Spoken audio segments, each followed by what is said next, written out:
All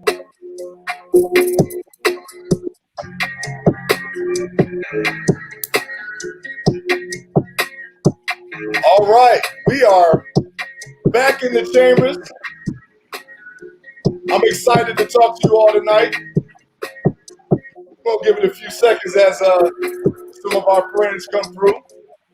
If you happen to scroll down the timeline and you see the outer chambers, go ahead and like it and share it so we can have some bros and some friends of the frat come on in to the chamber.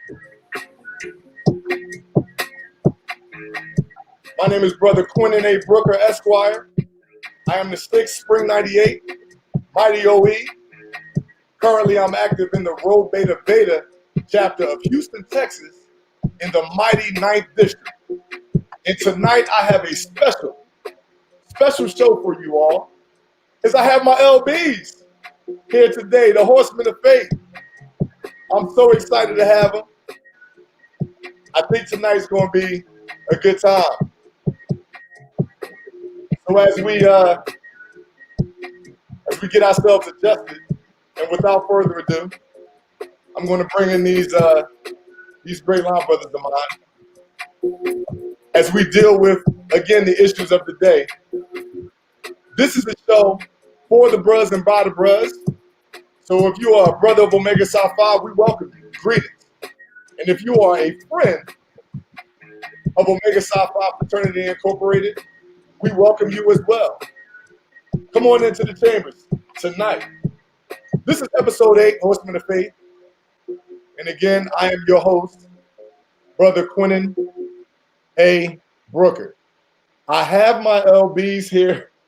I'm excited. I'm laughing because I have a feeling that I'm in trouble tonight with these guests that I have here.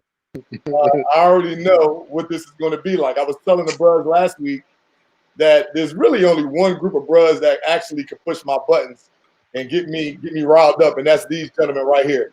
So, brothers, thank you. Thank you for coming into the chambers, man. I really appreciate you all being here. The brothers of Spring 98, Mighty OE,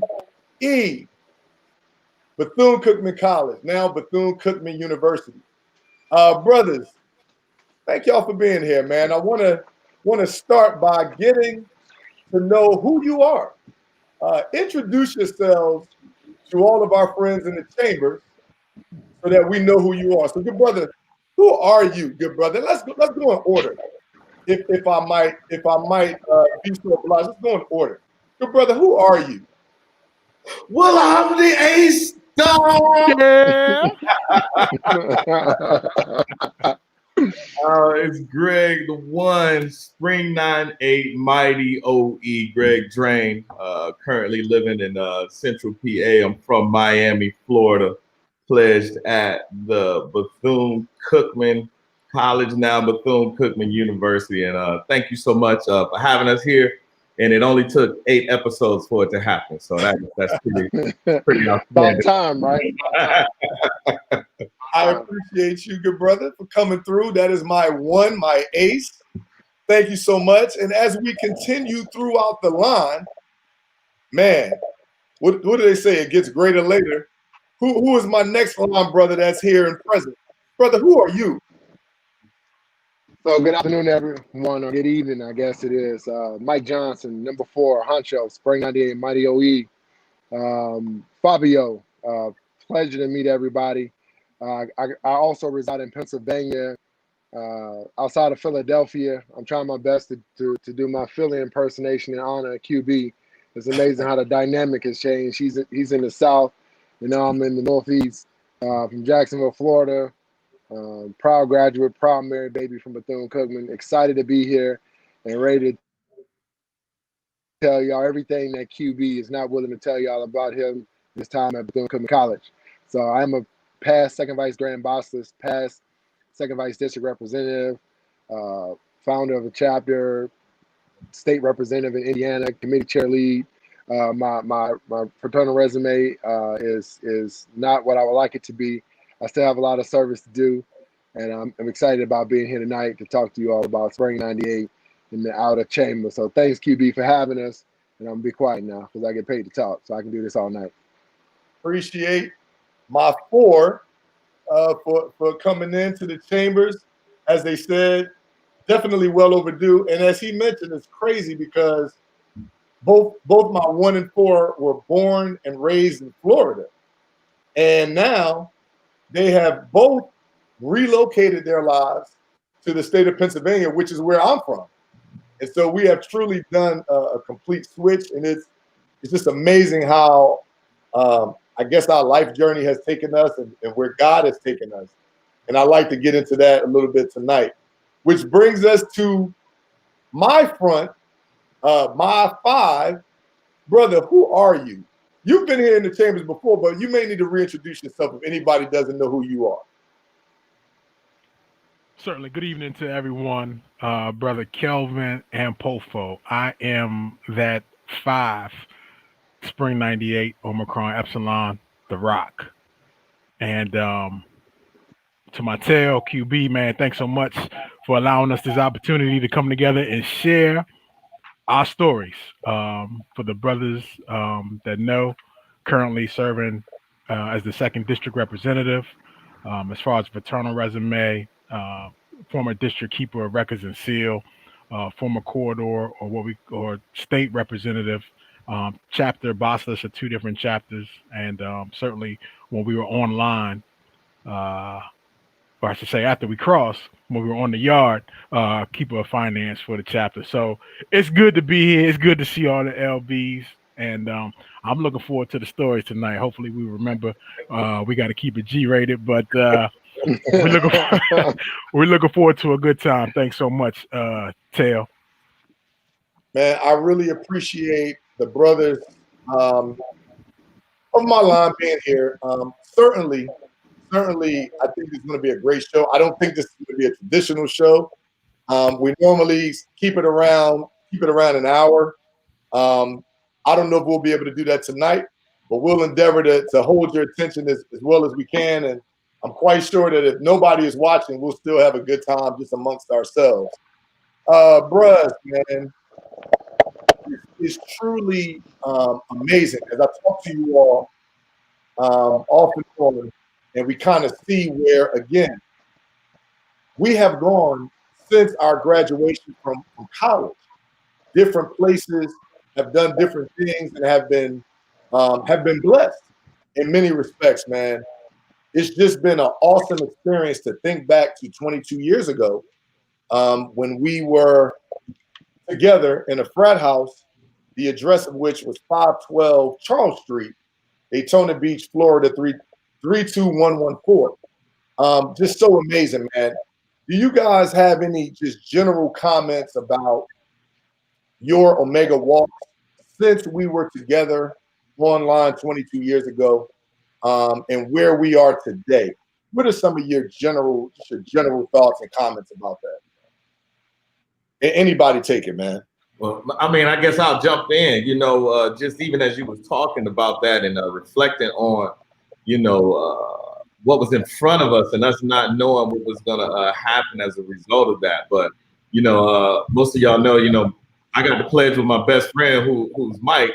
But, you know, he and I kind of came in with this bond, and then to watch that be extended, you know, to you guys, like it was just crazy. And then also the relationships that we have with our chapter brothers and then those who became extremely close to our chapter and wasn't a part of our chapter, but and just watching all of those bonds grow and grow and grow and reach out throughout the fraternity, man, and the friendships that we have formed, and, you know, as a result of the decision to go to that, at the time, interest meeting, what we had, you know, and even seeing those faces in the interest meeting, you know, not knowing that, hey, these guys in here are going to become some of your friends for the rest of your life, you know, and here we are 20-something years later, and we're still reaching out to each other, looking for those opportunities to fellowship again. So that's just kind of where I'm at, as even as you were speaking on that.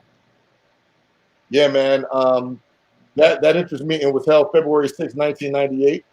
I remember that vividly. I remember a young man, also from Miami, walked into the meeting, had on shorts.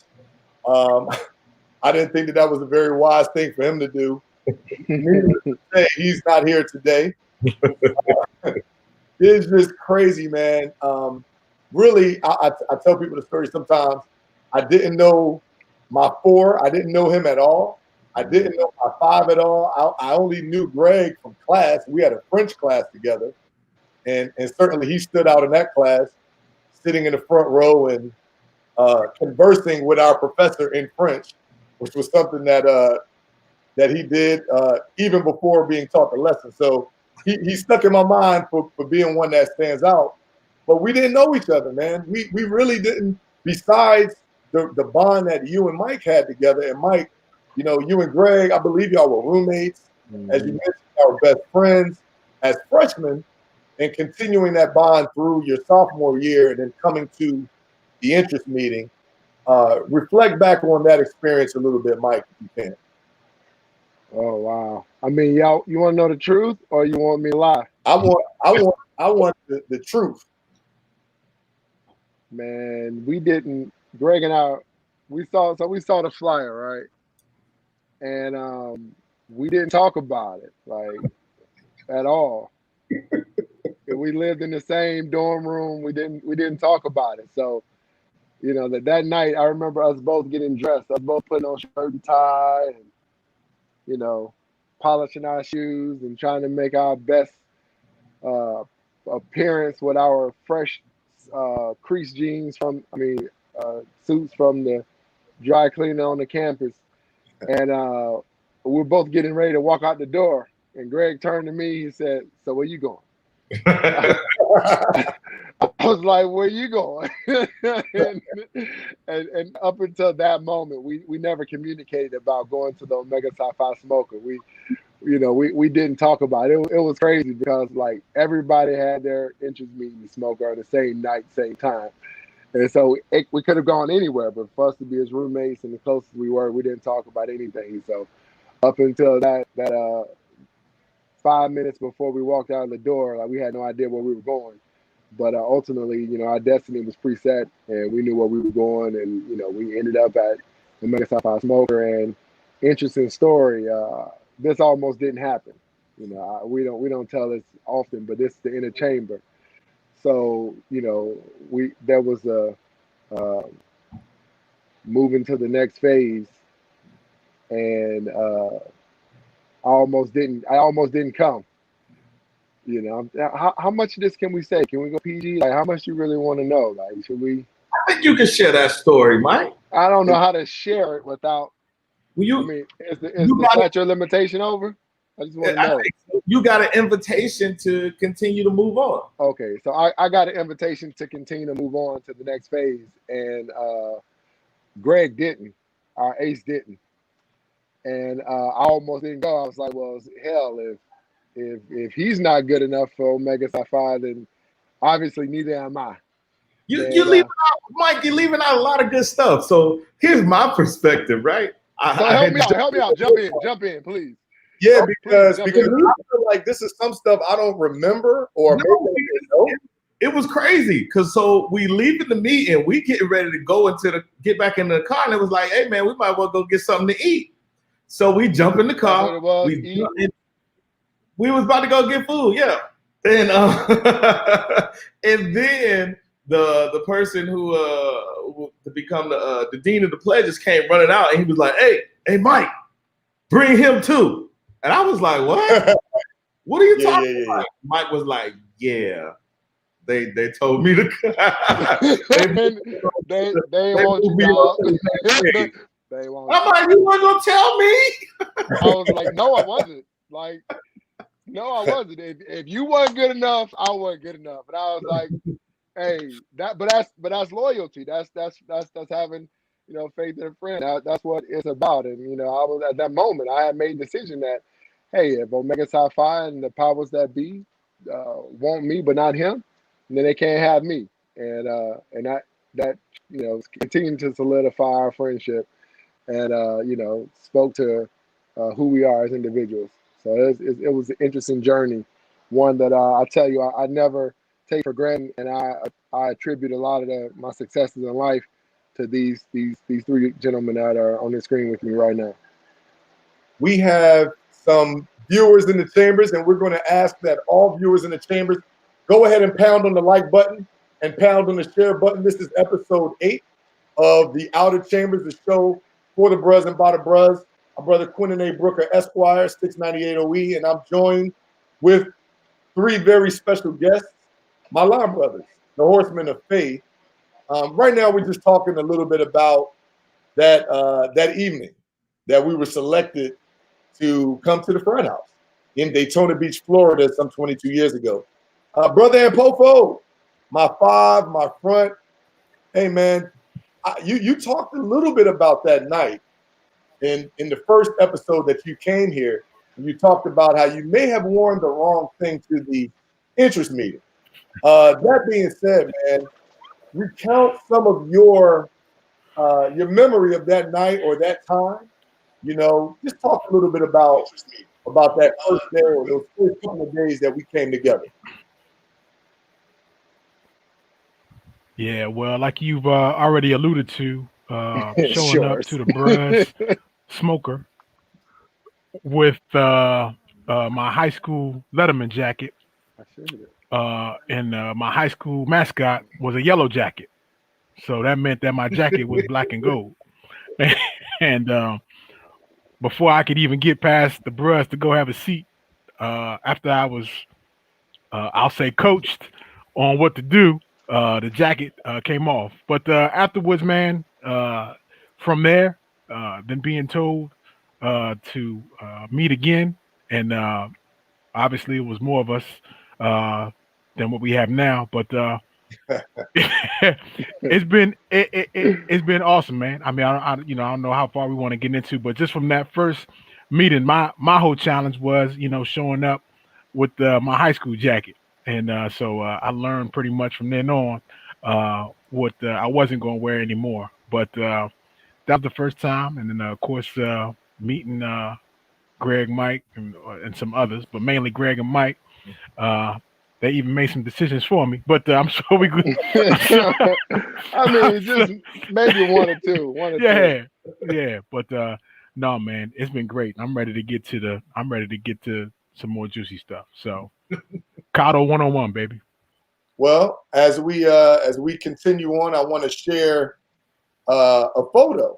I asked the Bruz to dig down memory lane and see what they could find, and man, I swear we could talk all night just about the pictures, but I'm going to share one that occurred a little later in the process with a couple of our pro fights as we were, I think, practicing for a step show at this point, guys. So QB, you should see all of us looking like, Oh my God! that's what is he doing? You got the DR. What is he doing? Oh, jeez. Practicing for a step show, brothers. Oh God! And you see, Wow. if you notice, we are in line. Wow. We are looking like we worked on some marches and some other routines for our probate, and we're joined with some pro fights. You guys remember this particular time in our lives? Yeah, Certainly. 512 Charles Street, baby. 512 Charles Street. How could we forget? Look like a night Yeah, of man. a lot of stepping and marching. Hey, yo, man. Why you no call me, man? Why you no call me? At least he Hey, got a funny though, because I actually used to be taller than Pofo. Look at this. But like at some point, I think he got me. Yeah, he had the growth spurt. He wasn't finished growing. Pofo was 19 online, so yeah, he got me. I think actually we either look out of aisle, he might actually have me by half inch. But I'm still a tail, so thank you, good brother. Wow. So yeah, man, that one right there is one of my favorites, bro. That's one of my favorites, man. So we're there with two of our 95 pro fights, man. Big brother, the 5 and the 6 actually. 5 and the 6. Yep. O-line Clayton. Yeah, man. Popo, what do you AKA why you know call me. you remember anything about this night, Popo? Just trying to figure out when it was going to be over. Trying to figure out how many more days, how much longer was this going to be. Oh, Step show practice was rough, man. Back then. Nigga, like, if we got to do this one more time, that's it. Like, I'm done. Yeah, man. Until tomorrow. until tomorrow. So, bro, man, let's talk a little bit about our chapter traditions. Are there any chapter traditions, Mike, that you feel in OE are unique? I mean, your travels have taken you everywhere, all over, all of the districts. But what are some OE traditions, man, that you find are unique and special and that really define bros from OE? So many, man.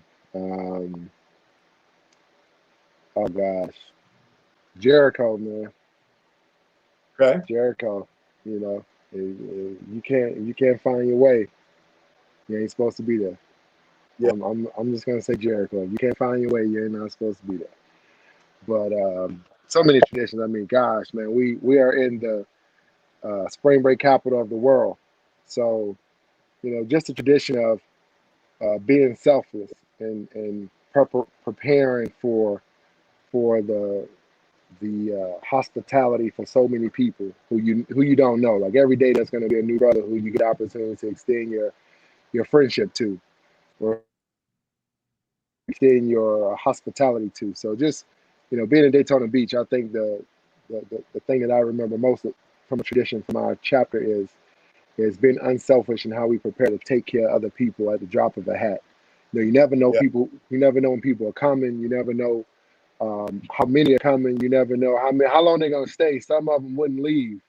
It was just that good. But it's just that brotherhood. It's that preparing to care for someone and being open and happy and gracious about doing it. That's the tradition that stands out to me most. You know, a lot of brothers talk hospitality and friendship and, you know, setting yourself aside to prepare for somebody else, but we actually did it all the time. So the tradition of having open arms in the chapter that's always willing to go the extra mile is a tradition that I hold fast to.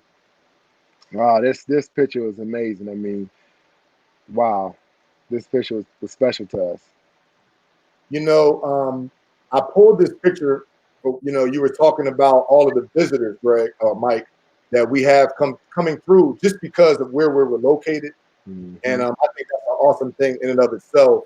Being the spring break capital of the world at the world's most famous beach, bros will come in really every single week in the spring. And even in the fall, we will get a lot of visitors because of spring break. And then we have Black College Reunion. And I was thinking about when Dr. Jesse Jackson came to visit with us. And there's so many little nuggets in this picture right here. But the thing that just jumped out at me is that two of our neophytes, Brother Glenard Chapman, the 7th from Spring 99, and Brother John Trinity Range, the 8th from Spring 2000. Both of them are in Omega chapter now. Yeah. And it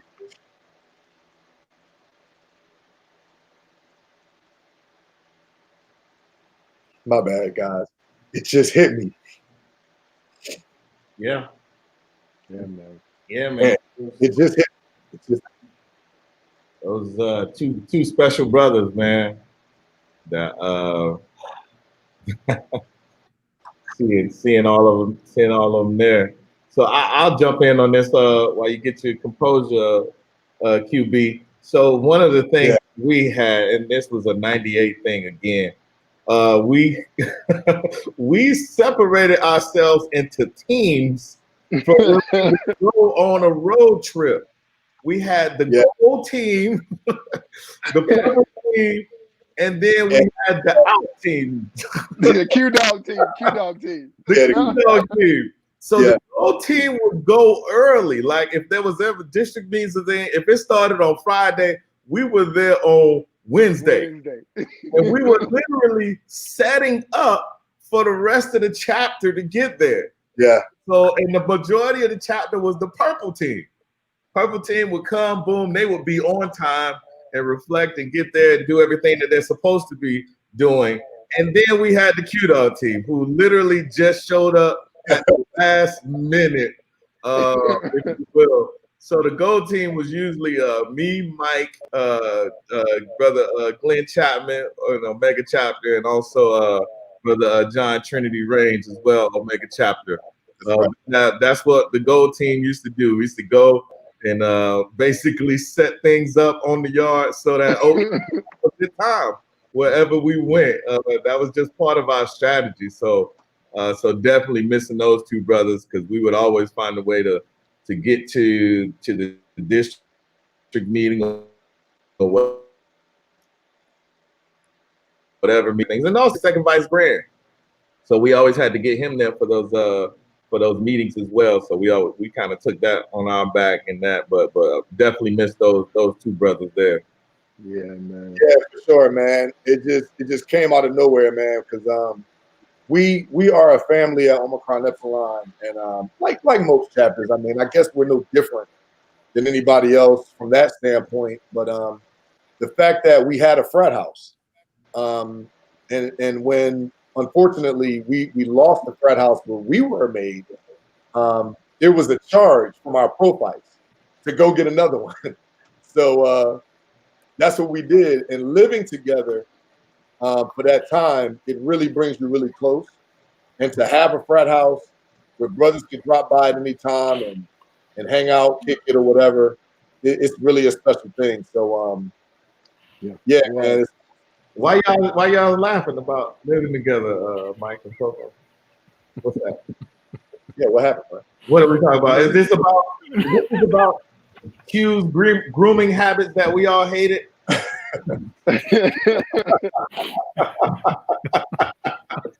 He's not laughing about. Speak freely. QB. Oh man, Quiet. Y'all being mighty quiet. I'll just jump in. And stick on with the chapter traditions to your question. Traditions, DR. I think that one of the things, and we've all road tripped, so we've all been to various yards, but I will say that our homecoming tradition is one of, by far, not because it's our chapter, but it's by far one of the best homecomings throughout all the chapters. The fact that we, to Mike's point, the fact that we basically cater our homecoming bruhs agenda, if you will, to make sure that the bruhs are taken care of. There's absolutely no reason for you to come to Daytona and not be taken care of. From step shows to pep rallies to the football games, but to that yard show on Saturday night. It's just something about when all of us come together. And regardless of the various lines doing their line shows, when we're all done, and to see that entire campus silent as the bruhs sing Omega Deer, it's just beautiful. So I would certainly include our homecoming as one of our traditions as far as the chapter that we do like no other. Bruh, I'm gonna tell you, man. And even that, like how can we forget about meeting in front of Curtis Hall after the game? Yeah, the tradition of every line setting out a march in front of Curtis Hall on the yard is a tradition that still gives me goosebumps when I think about it. You show up and you have, from the oldest line to the youngest line has an opportunity as a line to set out a march. It's just that's a tradition that I'd say I can't wait until my son has the ability to see. Hopefully, I'll still be able to set out a march whenever COVID is over. Yeah, that's real, man. Hey, Greg, man, talk about one of the more controversial traditions of Omicron Epsilon, the white jacket. Let's talk a little bit about the white jacket. Oh man, and or the gold jacket that we all aspire to, right? Yeah. So one of the controversial traditions of OE is that after you make a line, you can get another jacket, and it's a white jacket, not a purple jacket like most brothers have purple jackets. And at the time, we were just like, man, I want to get that white jacket. And we didn't know it was controversial until you wear it out somewhere else. So you're like, uh-oh, what is this about? They don't like this jacket. I guess this is just the OE thing. But just like any family, you within your family and you think, hey, you never think about, hey, what's actually going on, in the other, family members in those different areas. So we quickly learned that that's the OE thing, so still trying to remain respectful to the fraternity traditions as well, in addition to ours, with those things. But then knowing that, hey, wearing that white jacket out, you're inviting some attention. But attention us, that we liked, attention that we happen to attention that enjoy. we embraced. It was like, hey, you know what? I really want this attention. Let me make sure I wear my white jacket today. Hey, Greg, could you tell everybody what was on the back of your Tails jacket? QB's jacket. What was on the back of his jacket? His white one? Yes. Oh, was that the one that said "I'm cat"? Yeah, like that's what he had on his jacket. Like he was inviting attention. And it was like, well, here we go again. Yeah. And again, he was a part of the gold team. I mean, the purple team. So the gold team had to set up great diplomatic relations. And then QB shows up with his white jacket that invited attention. Yes. Like, yeah, and they like that shit, LP? Yeah. Yeah, that's him. That's him. Go talk to him. Go talk to him. Ask him. Well, it depends.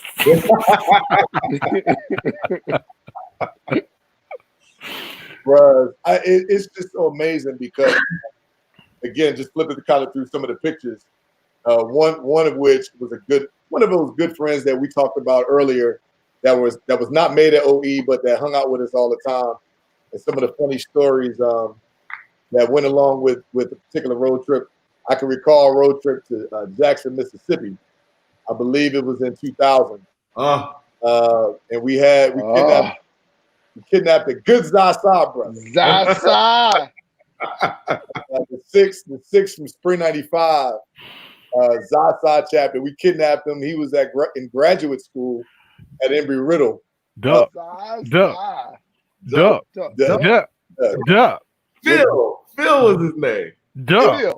He actually had a brother who was a Upsilon Delta brother from University of South Florida. But nevertheless, Phil rode out with us to district meeting in Jackson, Mississippi, as we drove through, I guess, the 4 states with Phil, and that was an interesting trip with that brother. Y'all remember anything from that trip? Doug, why you got to be so aggressive, Doug? I mean, why you guys got to be so aggressive, Doug? So Doug, y'all just gonna leave Phil with the bill? Phil with the bill. That's cool. He had it up, so we figured, Phil, you can set us out because we hungry right now. Since you a grad, bro, we still in school. You gonna stick Phil with the bill? Go. Yeah. And there he is, brothers. Our good friend, the 6 from Zaza, Spring 95. Where is Phil, man? Right there. Oh, man, that's my Doug. That was my dude. You guys are so aggressive, Doug. Why are you guys so aggressive? Hey, do y'all remember us losing Phil for like a day? And we wanted to go home. Remember that, Greg? We didn't know where he was. Phil left us. Ain't checking. This was before cell phones. Correct. So we couldn't be no share your location. Wasn't no text me where you at, Phil. Oh Phil, man. And we actually stepped at the step show. I don't know if y'all remember that. We stepped in the step show at district meeting that year, and unfortunately, our uniform got messed up. Anybody remember what happened with that? Tell us, Q. Tell us what happened. Somebody left the uniform Was in it like our Daytona. homecoming shirts? That's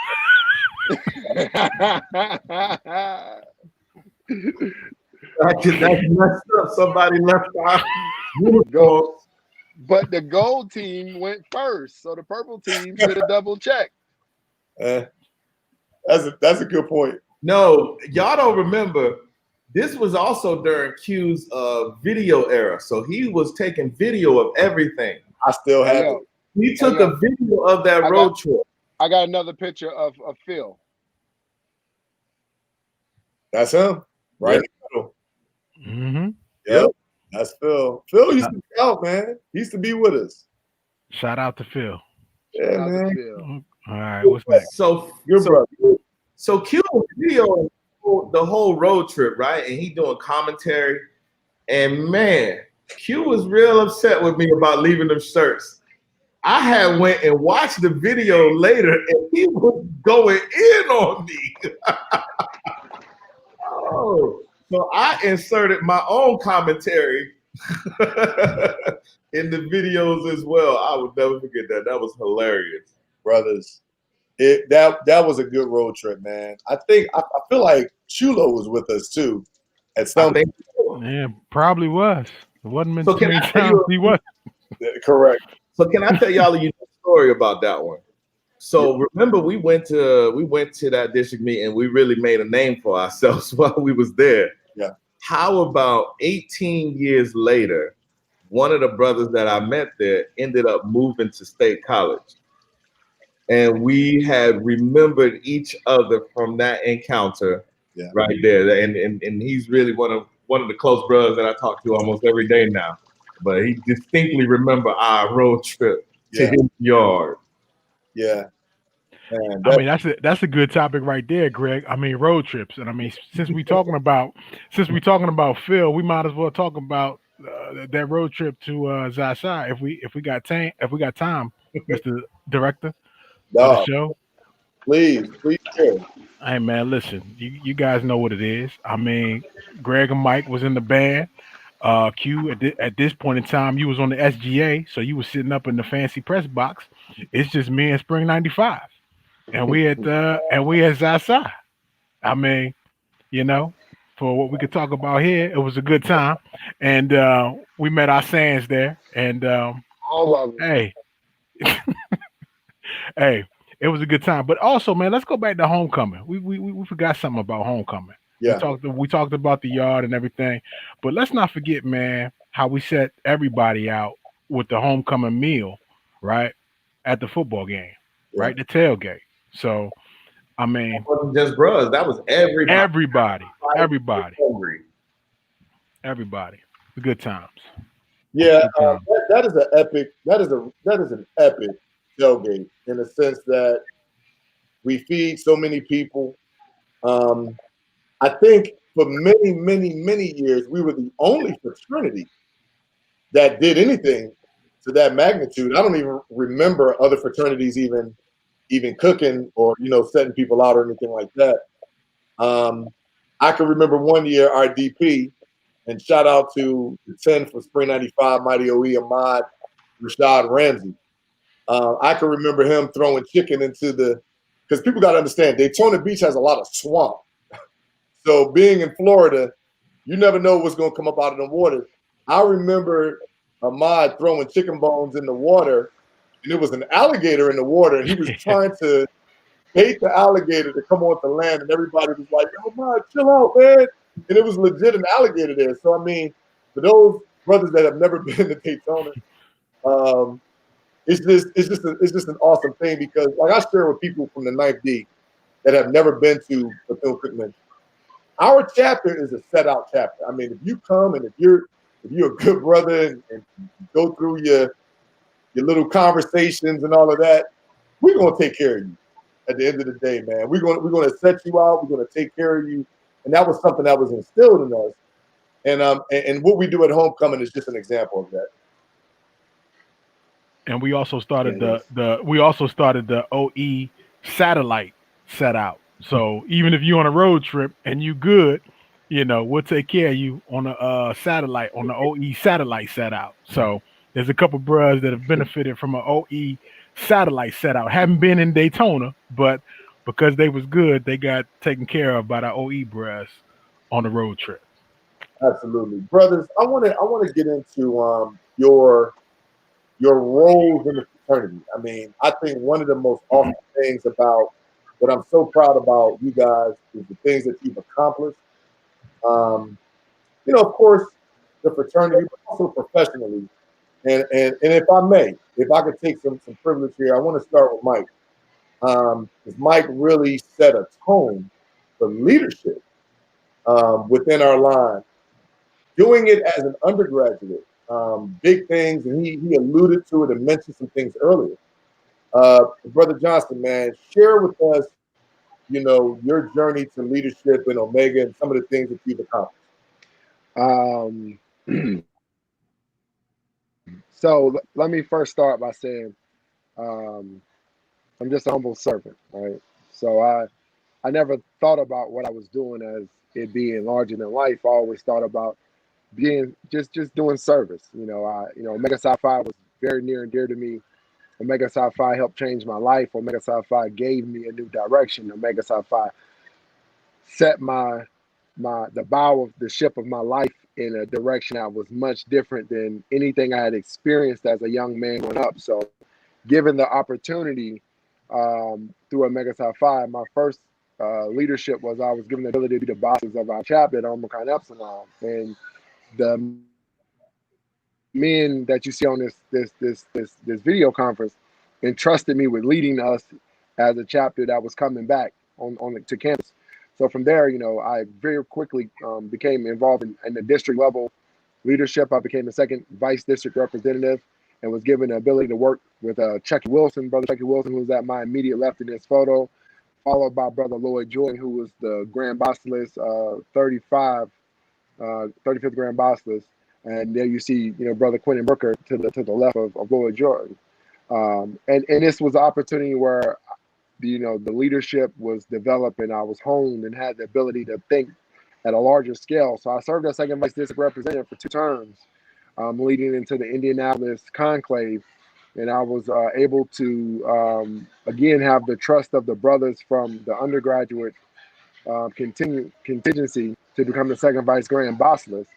And in that, it gave me the ability to expand my wings a little more and do a little more for the fraternity on a larger scale. And I think the one thing that I remember from being the second vice grand basilisk, that was my largest charge to myself and my undergraduate representatives, is there was a need for us to reactivate more undergraduate chapters that were suspended and or dormant or not active. And so my press to the district representatives, like Brother Kelvin and Pofo at that time, was, hey, like, I want to reactivate 10% of the undergraduate chapters that are dormant. And those district representatives, they banded together with me, and we were able to reactivate 13% of the undergraduate chapters. So led to 42 chapters that were reactivated during that time.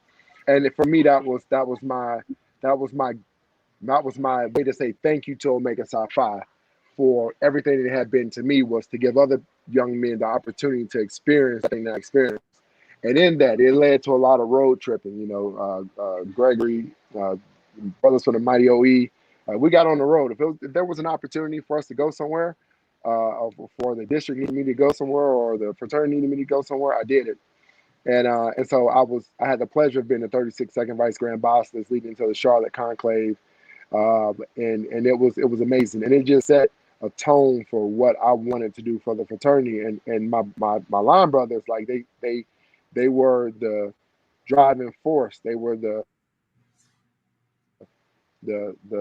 people who supported me. They were the people who helped me in those moments of insecurity as a young man, presiding over the grand conclave. Those moments where I was come back to Bethune-Cookman from a grand council meeting, like, listen guys, like, I was just sitting with these brothers, these district representatives, and this is the conversation we had, and this is the room that I was in, and these were the people, and these were the discussions. Like, what do you guys think? Help me mold the agenda for the undergraduate body, and these gentlemen who you see here, they helped me do that. So, it from a leadership standpoint, it made it important that we all continue to think about what we do from a leadership standpoint, and the moment that we're in, where our feet are planted, and what impact we were making on Omega Psi Phi and the communities around us and the people who touched us.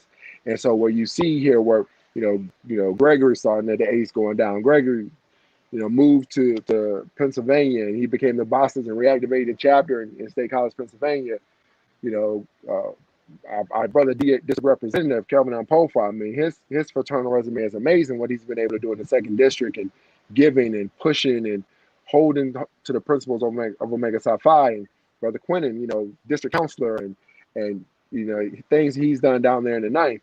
And it's been amazing. So I'm always gracious and grateful for Omega Psi Phi for giving me the opportunity to develop as a leader, the opportunity to take on greater responsibility, and the opportunity to have greater impact than what I believed I could have done in that moment. And it's been amazing. I'm forever indebted to Omega Psi Phi. So I hope I didn't talk too long, but that's just some of the things that I've done as Omega Psi Phi. I mean, my God, corridor rep or state representative in Indiana was amazing in the 10th district. Multiple committee chair positions, multiple boss lists, vice boss lists, keeper of records and seal positions over the 22 years I've been Omega Psi Phi. So it's been a blessing to me. Small black college, old chapter, but not a very large chapter in terms of our overall membership. How old were you, Mike, as you were serving as not only second vice grand, but also second vice DR? How old were you when all of that started? I just want you to share with the listeners. 19 years old. 19. As a 19-year-old, standing in at the dais in Charlotte, North Carolina, as the second vice grand boss list, the third in command of an international organization, was it still gives me goosebumps, man. It was a pleasure and an honor, and as a servant, it meant a lot to, still means a lot to me. So I can only imagine like what it feels like for Brother Ampofo to stand at the dais and run the second district, or how you felt, Brother Brooker, giving your report as the counselor for the 9th district. It's those surreal moments where you remember that, as a 18-year-old young man leaving a meeting and making the decision to tap Greg on the shoulder and bring him with you, and to endure a few things and practices for step shows will lead you to that moment where you're standing staring at men who have entrusted you with responsibility. It's breathtaking at times, and it's some of my greatest memories in life.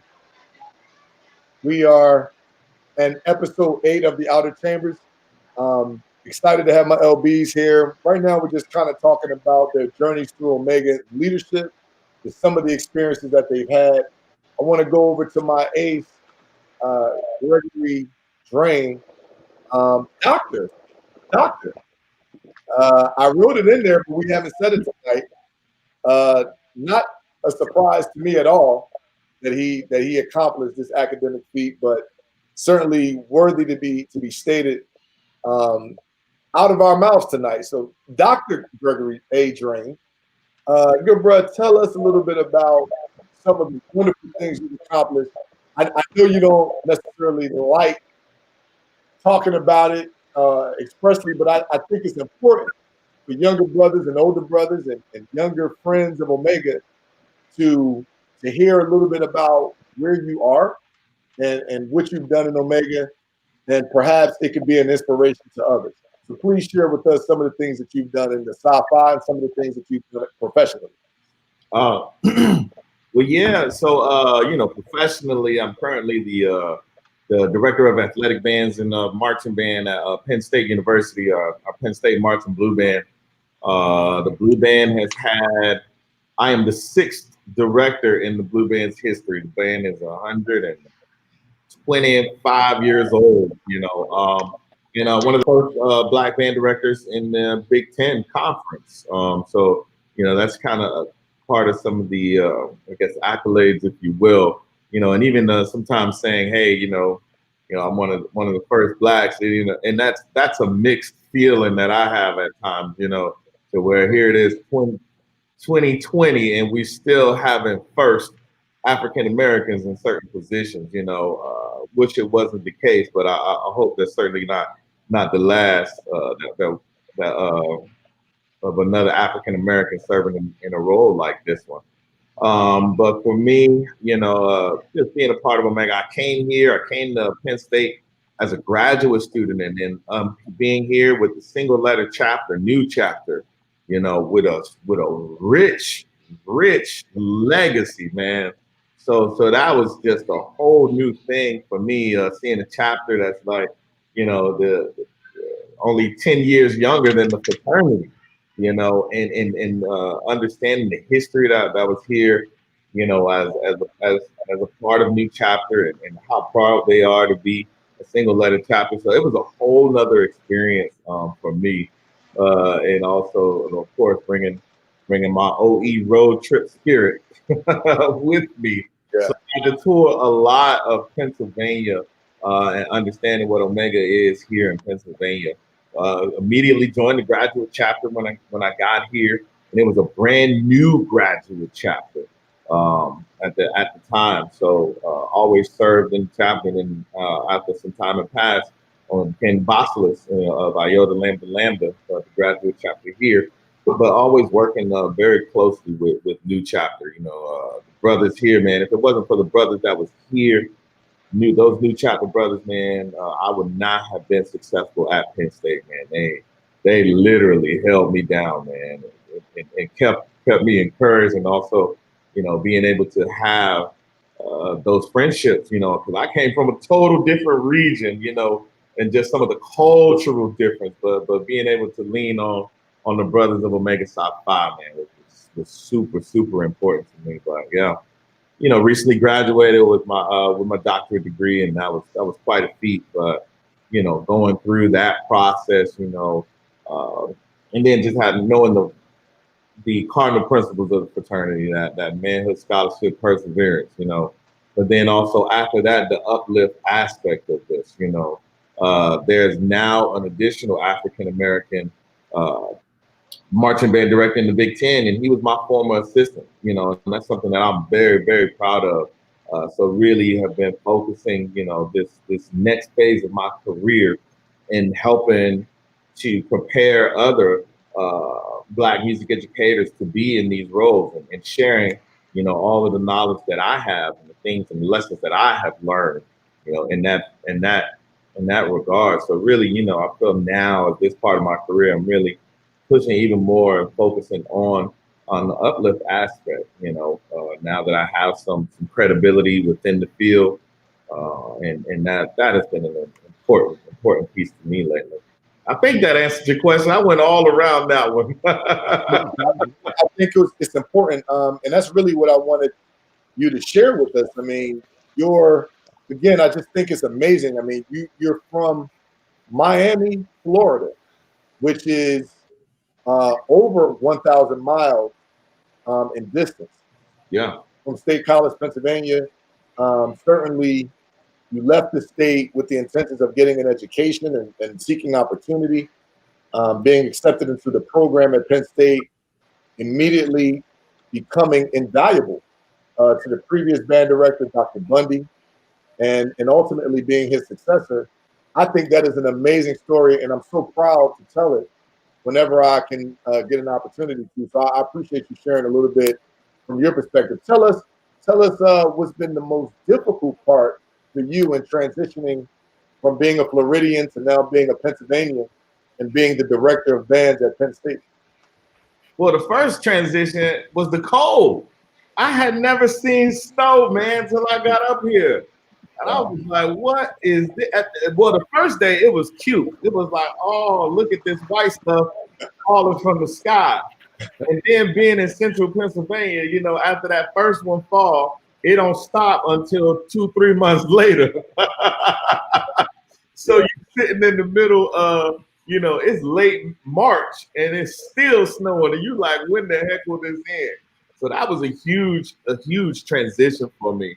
Professionally, you know, just being frank about it, being in a majority white environment, you know, and then also me being a black man from the southern region of America, you know, where there was some huge cultural differences in regards to that. And then also, as we just know, just being honest and open, you know, some of the institutional racism that is embedded also in the educational system, you know, and it is so baked in that it's so difficult to root out, you know. So just my personal journey as a black man, you know, trying to take the next step forward and not realizing, you know, that there were some barriers that I didn't even know existed, you know, so that needed to navigate those barriers and stuff like that, you know, and just that challenge, and that begins to shake your confidence after a while, you know. But fortunately, been able to catch some lucky breaks in some areas, you know. Also being in the right place at the right time, and also putting in the work necessary, you know, being able to move on to this level.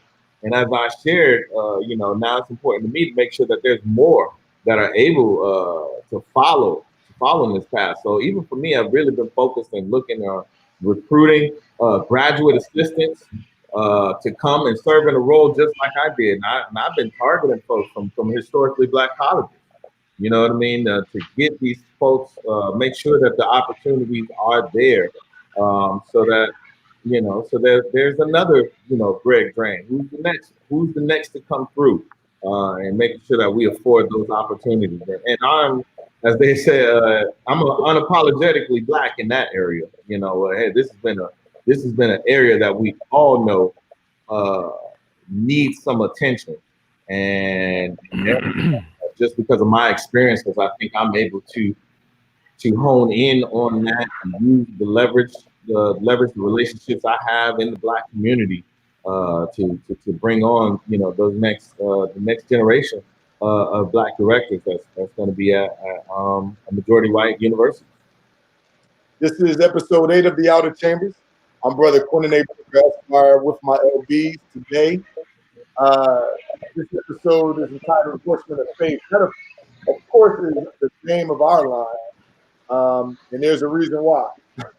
we were in a position where we need to demonstrate our trust and faith, not only in each other but also in the brothers.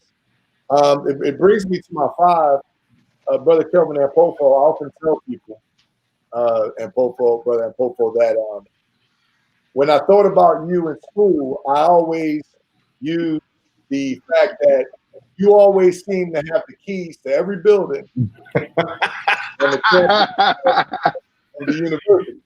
And I thought that was amazing that you were always into leadership, even at a young age, especially being the youngest on our line.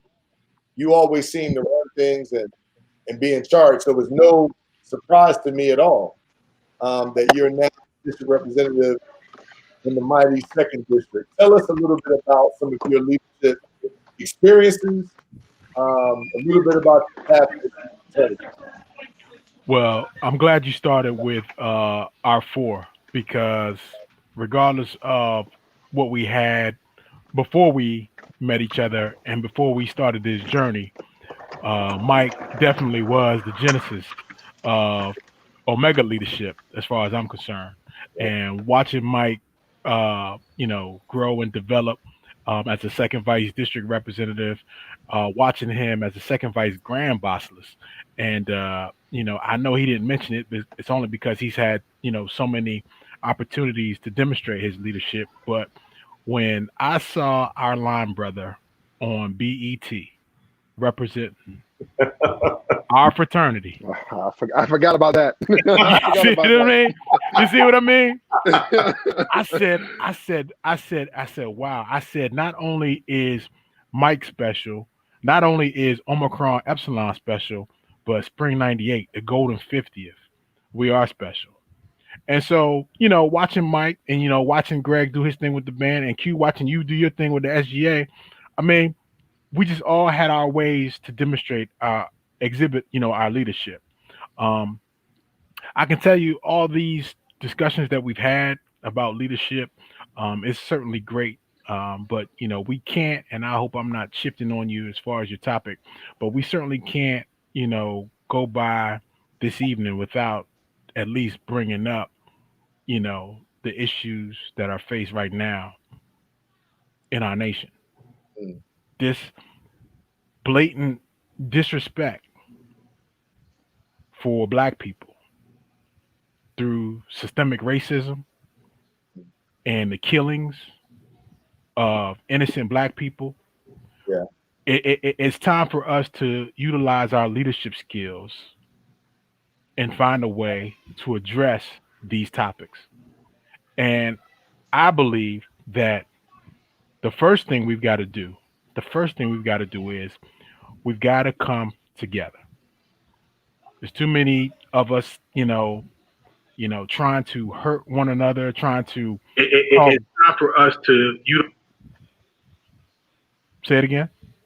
Now that was a little feedback. Go ahead, brother. Oh, okay. I'm sorry. It's not for us to certainly do by ourselves, but we've got to unify. We've got to unify, and we've got to address these problems in a strategic manner that socially makes change.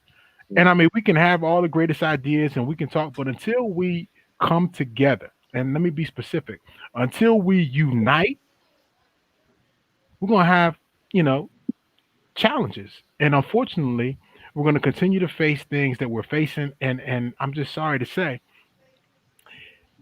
it's totally different once you experience it for yourself. And I don't want any of us to have to experience what we've seen in the news before we now say it's time to do something.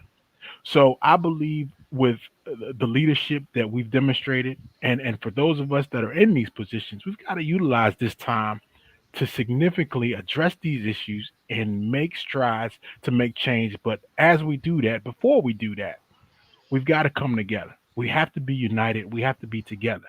So, brothers and sisters, we can't be talking, about each other. We can't be talking down to one another. We've got to be together. And as soon as we unify all of us together, then we can significantly make some changes. So I didn't mean to change the direction of where you were going, but as far as leadership, absolutely. All of us, we've demonstrated it, we've exhibited it. And I think it's now time for us, as the leaders that we are, to use these leadership abilities, okay, and go to the next level. Just like my five to take the attention off of himself and talk about the greater good of what we need to be doing as Omega Men.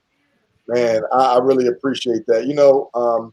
As I thought about your comments, something was said to me today by another brother. We don't have any allies in this battle against systemic racism. So we need to really come within ourselves first to create a base of support and understanding so that we can deal with this issue. I'm of the belief that Omega is uniquely assigned and positioned to be the leaders in this aspect because we've always been leaders within our history. We've always been on the forefront. We've always been right out on the front lines of some of the toughest battles that our people have had to face.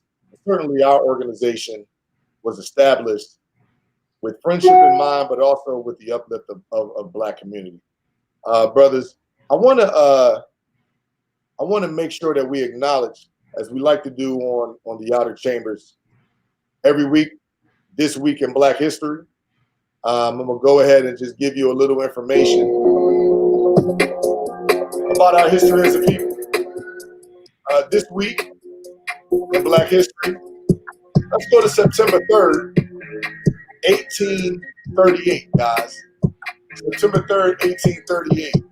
Frederick escaped from slavery disguised as a sailor. We all know that he went on to be a great abolitionist. Certainly his writings, his oratory skills were inspirational to our people and also very influential to our allies that also were abolitionists. very instrumental ultimately in leading to the fall of slavery. Again, September 3rd, 1838, Frederick Douglass escaped from slavery disguised as a sailor. And that is this week in Black history. Come back to my LBs. This is, again, episode number 8, The Horsemen of Faith. Man, you all got deep on me, Pofo. We making jokes and telling funny stories, man. You got deep, but my bad. But that's my bad. I mean, that's what we have to do. That's our, that's our duty, and that's our call as brothers of Omega Psi Phi. Brothers, I want to ask you some questions as we have surpassed the hour mark, and I appreciate all of our viewers that are watching right now. Go ahead and press that share button and invite people into the chambers. It is open, not only open to good brothers from all over the world, but also open to friends of the frat. Greg, I don't know if you remember, we used to talk about the friends of the frat. Back the friend pins. Remember the friend pins we was giving out? Yeah. Listen, in that Jesse Jackson picture, there was a friend pin in there. I had a friend pin on. Yeah, I've been trying to pull it back up, but to all the friends of the fraternity, friends of the frat, come on into the chamber. Again, share this very important broadcast with your people. But I got some questions, man. I want to definitely kind of dig in a little bit on, again, some of the traditional things that we did at Omicron Epsilon. I was talking to a young brother recently. If you look right here on Mike's book bag strap, you'll see a little purple pen with friend on it. That was another OE thing that we did. I believe every brother got 2 or 3 pens, and we were able to go out and pin one of the friends of the chapter or friends of the frat.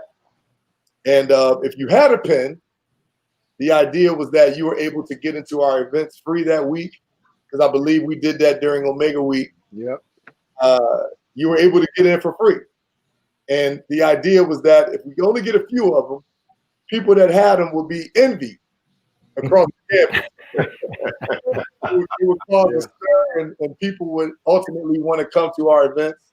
I even remember us doing a Q review at the frat house. Oh my God. Which was by invitation only. And so that one get away from that. The Q review was a study session. That was the opportunity.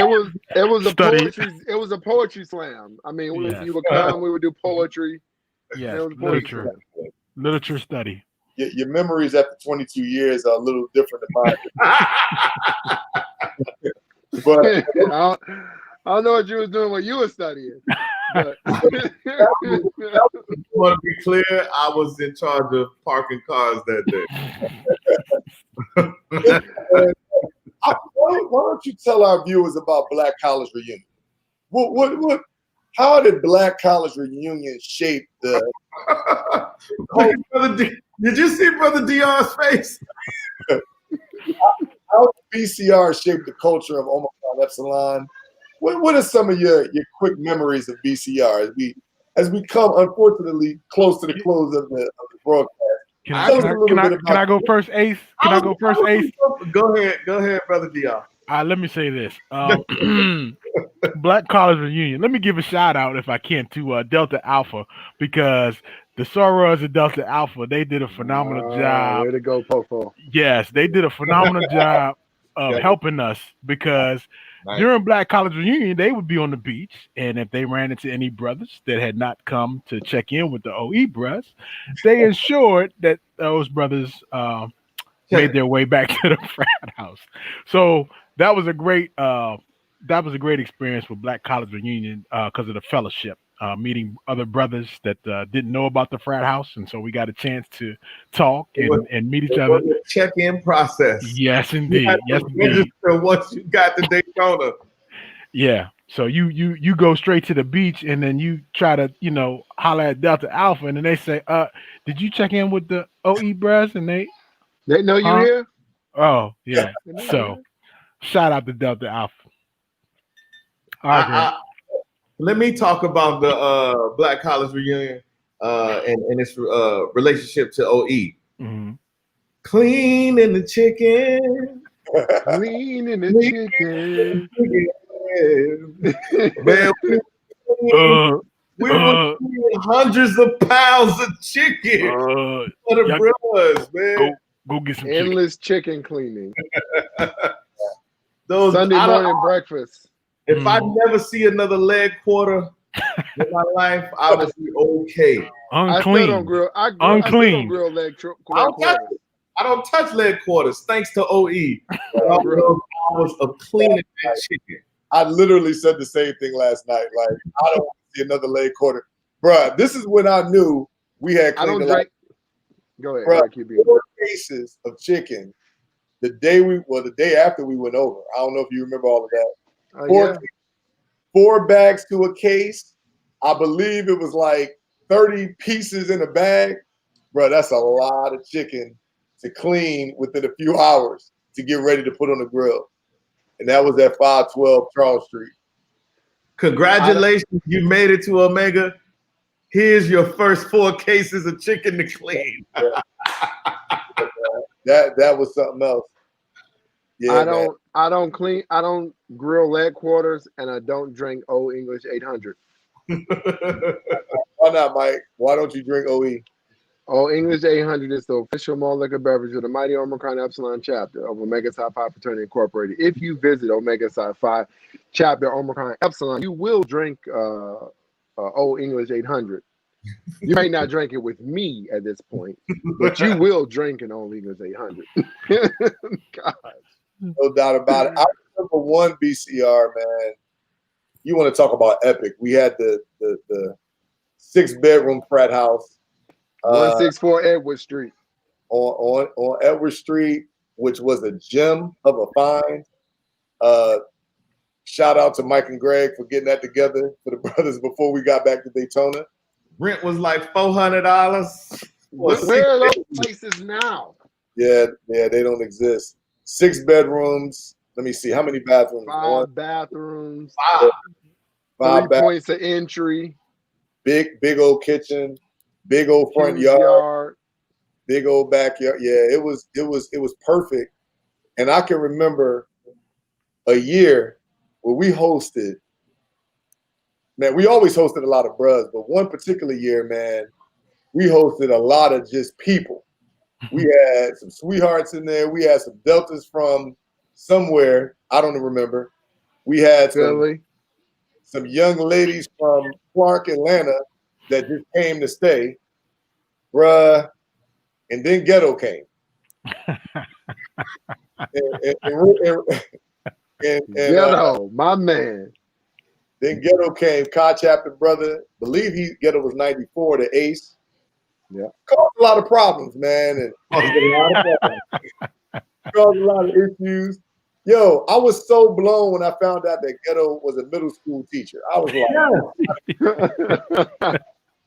you got me kidding me. You like, this bruh is an educator? Shout out to the Kai Chapter, bruh. Shout out to Kai Chapter. Shout out to Kai Chapter. Kai Chapter, we love y'all. Hey, I just found this, guys. EWC, blood. Good friends, man. That's we call them our sister chapter right there in Jacksonville, Florida. The Soulful Kai Chapter, man. Shout out to them. But, man, Black College Reunion, just so many memories, man. 250,000 people, Black people on one stretch of beach every single year that I was there. And it was awesome. And as a bruh, we were charged with taking care of all of the brothers that visited.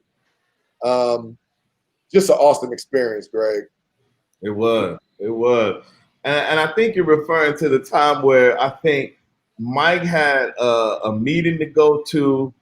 Pofo was doing something. Correct. He had to be out of town, and it was me and you left to run the frat house. Yeah. We were so overwhelmed because Ghetto showed up. Yep. Oh, the stories when we got back. We were just overwhelmed, bro. It was like we were the two oldest brothers, and it was just a show. We didn't have our backup. We didn't have Mike and Popo, and we was in trouble. Yo, was that the year that Mike slammed the grill down and was like, he was like, I'm shutting the frat house down? Yeah, that was that time. He came back and he was like, yeah, this is done. It was like, y'all gotta go. Like, it's over. We're not getting no more chicken. We're doing a little beer. It's over. You don't like it. It's a lot of grass in the back. Let's go. But we learned from that too. We learned, okay, we got to set hours for the house. There's only 7 hours for the house. Absolutely, absolutely. Bruhs, we haven't gotten through half of our agenda, but I think it's time to come to a bit of a close as the we tale. can always do chapter 9. Episode 9. I know, but I really want to get to Bethune-Cookman College, now called Bethune-Cookman University. Dear alma mater, thou beloved, I want to talk a little bit about that, man. It's a special thing to be a graduate of an HBCU with so much history. Ours, of course, was founded by the great Dr. Mary McLeod Bethune with $1.50 in faith, 5 little girls as her original students. Faced down the Ku Klux Klan. Just awesome. Her home sits on the campus of Bethune-Cookman College to this day, and she is also buried on our campus. I consider it holy ground. It is. It's hallowed grounds. Talk about it, brothers. It's hallowed grounds, man. You know, I tell you, I left home a boy and became a man at Bethune-Cookman College. You know, the principles that my parents instilled in me. I remember the day, it was August 26, 1996, 2 days after my birthday. My father and my family dropped me off on the hallowed grounds of Bethune-Cookman College, Daytona Beach, Florida.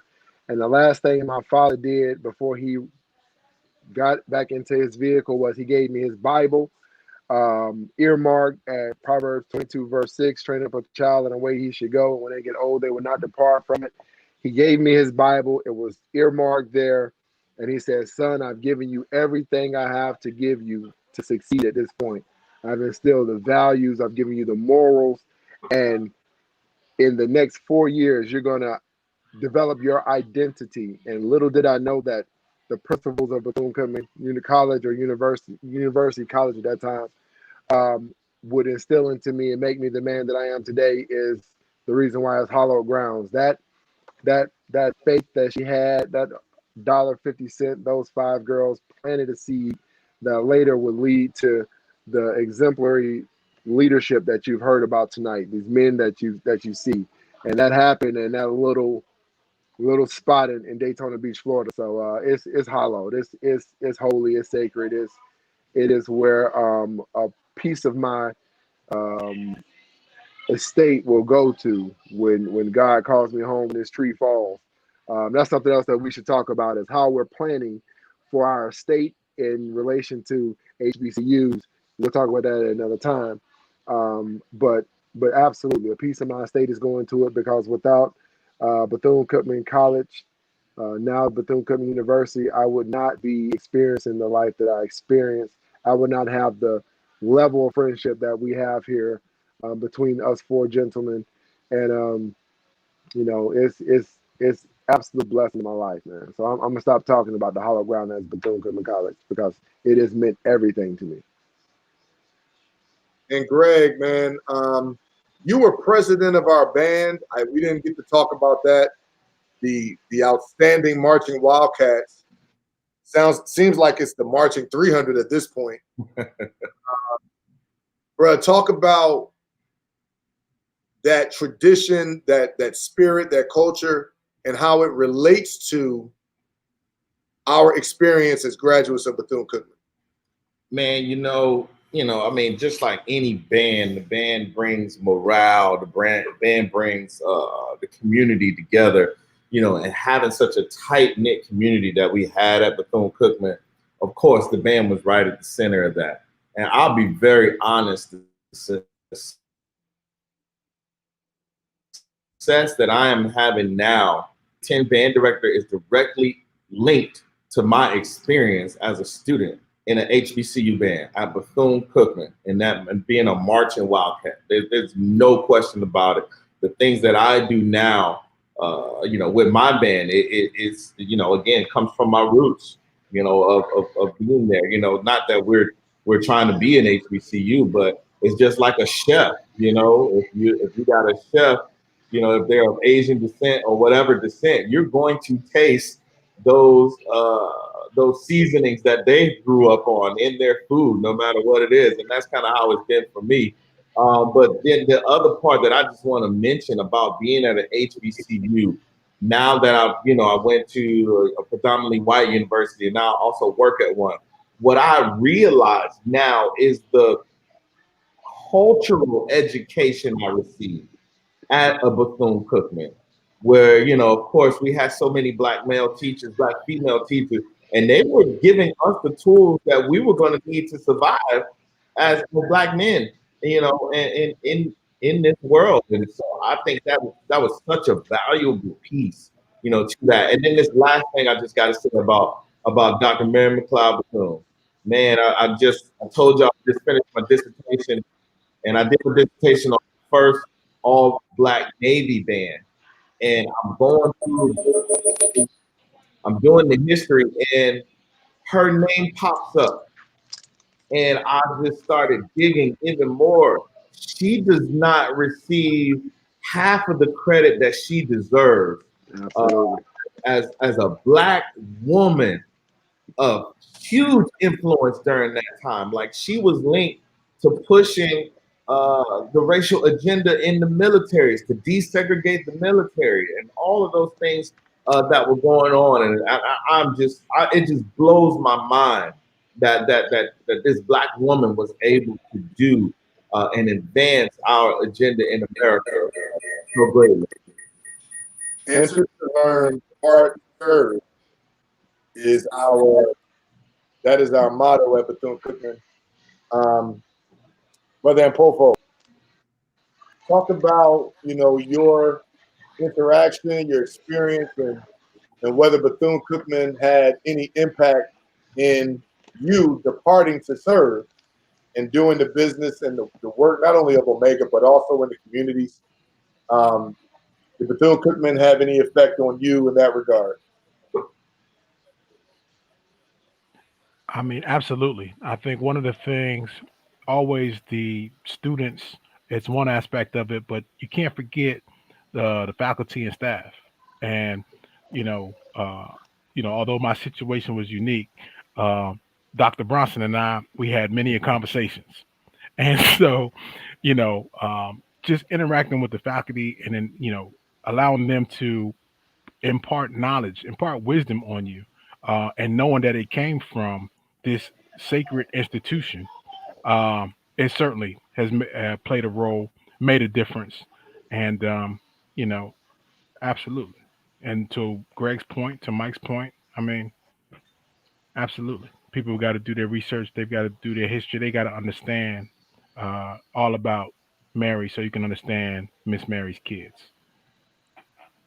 Yeah, it's it makes you really reflect a lot, man, as an adult. You know, just how much of an impact the institution had on us. Even as you look at this picture here, we were going through some things, and I guess this was 1999. We had some of our 1999 neophytes with us and all of that, and we're pictured with our chapter brother, who at the time was the vice president of the school, Dr. John Frank. And I could just tell this quick story. I remember this day very vividly, and you can also see our DP all the way to the far right, the 10 for Spring 95 of Myra Shaw Ramsey. But I remember talking to Dr. Frank, and Dr. Frank was very tough on us. and not only tough on us, but also tough on our pro fights. And I didn't really understand, like, I just wasn't a mature, in my opinion, I wasn't a mature college student to where I understood the significance of what we were doing on that campus as brothers and just as leaders. I really didn't get it. But I remember Dr. Frank telling me, well, really this day he asked us what plans we had after school. And to be quite honest with you, and I share this with young brothers all the time, I didn't really have a whole lot of lofty plans. I didn't want to go to graduate school because I didn't really understand what it was. I didn't want to do anything more than get a job, get an SUV, and get a dog. And that was literally what my goals. But after talking to Dr. Frank that day, and he's in Omega chapter right now, he told me what I was going to do, bros. And I don't know if I ever shared this with you. He told me that day, you are going to go and get your MBA, and then you're like my son Jacques, who is also our chapter brother. He said, you're going to go get your MBA, and then you're going to consider law school. And I remember when he told me that, I laughed because I was like, this dude is crazy. I'm not going back to school. Like, I'm done. I've been here long enough. And sure enough, man, that sat in my spirit. And ultimately, that's exactly what I did. So I thank God for Dear BCC. It has had so much of an impact on me. I can't even articulate it. Just how important that experience was to me, man. And meeting you and becoming line brothers with you three, and just the experiences that we've had over the last 22 years, you couldn't give me any amount of money for it in the world. Priceless. Bruh, it absolutely is, man. So for fear of having me break down the second time, I'm going to go ahead and just let everybody know that this podcast, episode 8 of the Outer Chambers, is sponsored by friendsforqbforadvice.com. Friendsforqbforadvice.com. Brothers and friends, go ahead and visit the website. Check it out as I endeavor to be the next First Vice District Representative in the mighty 9th District on next year, 2021. The election scheduled to be held in Dallas, Texas.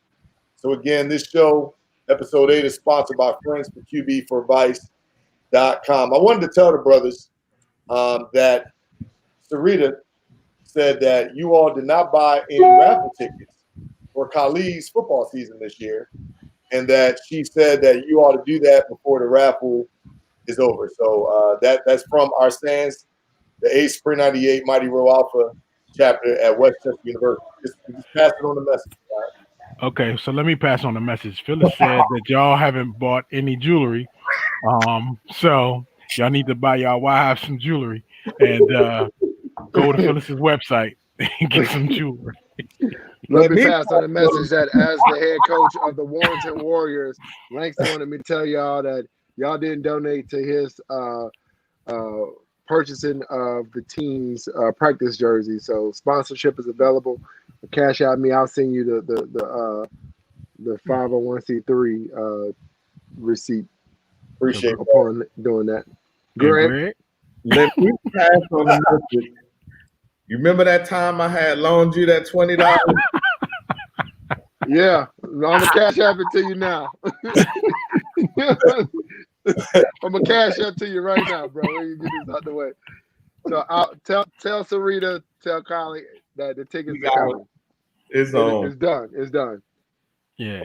Shameless plug. You should share it because you're doing an amazing thing down there in Houston with the Ravens QB. I think you should absolutely put a plug in for those raffle tickets at this point, man. Yeah, brothers. Well, thank y'all, man. And thank you, Mike. Appreciate that. Brothers, it has been wild. We have gone over by a great amount of time. I really appreciate y'all being here tonight, man. Hopefully it won't be the last time that y'all will visit me in the Outer Chambers. I thank y'all, man. Any last minute shout outs? Let's go in order. Any last minute shout outs, man? Any bros that you want to give a special shout out to? Dr. Drain. Oh, just all the bros, man, that we linked up with over time, came down to visit OE and spent time and fellowship with us, man. As always, look for the next time that we can do that again. Some of the bros out in Cali, one of my favorite bros, Diff Dog, my Bahamian bros. Dog. Oh, and then of course, this brother, everybody thought he was our LB. He was with us so much, brother Chulo. Just shout out for those Chulo, brothers. Poppy Chulo. No doubt. Appreciate that. Brother Johnson. I would like to give a shout out to the wives of Spring 98. These ladies hold us down. They keep us centered. And it is such a blessing that our wives get along and they are as close as we are, and that they are each other's sounding boards. They're each other's support. They're each other's prayer partners. And we wouldn't be the men that we are without them. So the brothers know we love them, but I'm going to spend my time to outwardly exalt our wives because they deserve it. Way to show up, Greg. Yep. Absolutely. Thanks, Mike. I appreciate that. Thank you, Mike. Really gonna hear about it. And Popo, brother DR. Any special shout outs? Well, I already shouted out Delta Alpha. Of course, those are the Deltas from Bethune-Cookman. But I'm gonna give a shout out to all the fraternities and sororities. Again, I'm on that unity tip, and we all need to come together. Shout out to all the brothers, certainly across the entire globe, but a special shout out to the brothers of the 2nd District. Thank you for your support. We're gonna do some great things in the 2nd District. Yes, we are. Yes, we are. And that's it, man. Thanks, QB. Well, you all are 2nd District brothers now.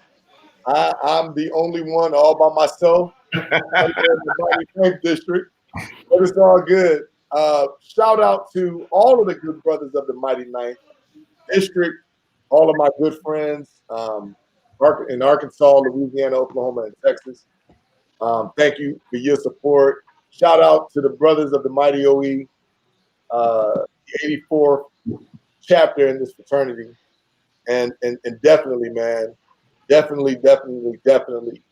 I want to dedicate this show to our brothers from Omicron Epsilon that have gone to Omega chapter. We've lost a few stalwart trees over the last few years. Brother Fisher, Brother Chapman, as I alluded to, and Brother Range. So shout out, and I want to dedicate this show to those brothers and any other brothers that have gone on to Omega chapter. Certainly, man, that one stanza, and when we say our last goodbye, good brother that I had on the show earlier last week talked about how that hit him in a special way as he was at an Omega service. When we say that last goodbye, that's something that is real, man, and that speaks to the bond and the brotherhood of Omega Psi Phi. So that being said, brothers, I thank y'all, man. Again, this has been a blast. Took me down memory lane. Thank y'all for dropping those pictures in so we can share them, man. I really appreciate it, brothers. This was episode 8 of the Outer Chambers, Horsemen of Faith, Spring 98, Mighty OE, the golden 50th anniversary spring line. We out of here, everybody. Y'all be good. Peace.